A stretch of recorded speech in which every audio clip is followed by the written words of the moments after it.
Hello friends, अस्सलाम वालेकुम। आप लोग सब कैसे हो? उम्मीद है आप लोग सब ठीक होंगे और खैरियत से होंगे। अच्छा जी फ्रेंड्स, आज मैं सबसे ईजीएस्ट रेसिपी लेकर आई हूँ। जब कुछ ना समझ में आए कि क्या पकाना है तो दिमाग में बस एक यही रेसिपी आती है।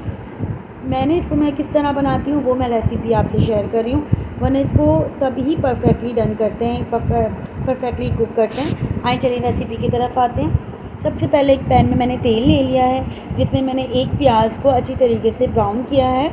फिर इसमें मैंने खाने का चम्मच लहसुन अदरक का पेस्ट। अच्छा जी फ्रेंड्स, यहाँ पे सारे गरम मसाले जो होते हैं, जिसमें सब्ज़ इलायची भी मैं डालती हूँ, बड़ी इलायची, लौंग, काली मिर्च और दालचीनी का टुकड़ा, और ज़ीरा और धनिया को ना तवे पे भून के अच्छी तरीके से कूट लेती हूँ। फिर मैं इसमें डालती हूँ प्रॉपर। इससे एक सौंधी सी मटर पुलाव में खुशबू भी आ जाती है और अच्छा सा फ्लेवर भी इन्हेंस होकर आता है।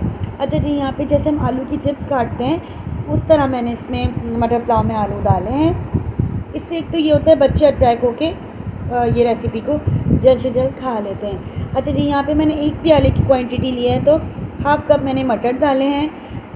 एक ही टमाटर मैंने डाला है बड़ा सा स्लाइस करके।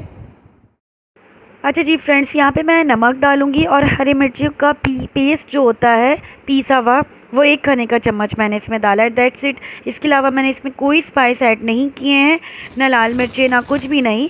That's it. अब एक प्याला मैंने चावल भिगो के रखा था 15 to 20 मिनट्स, मैंने वो इसमें डाल दिया है। और आधा कप से थोड़ा सा ज़्यादा मैंने पानी डाला है, जितने हमारे चावल डूब जाएँ। और बस इसमें मैंने हस्बे ज़ायक़ा नमक ऐड किया है दोबारा से।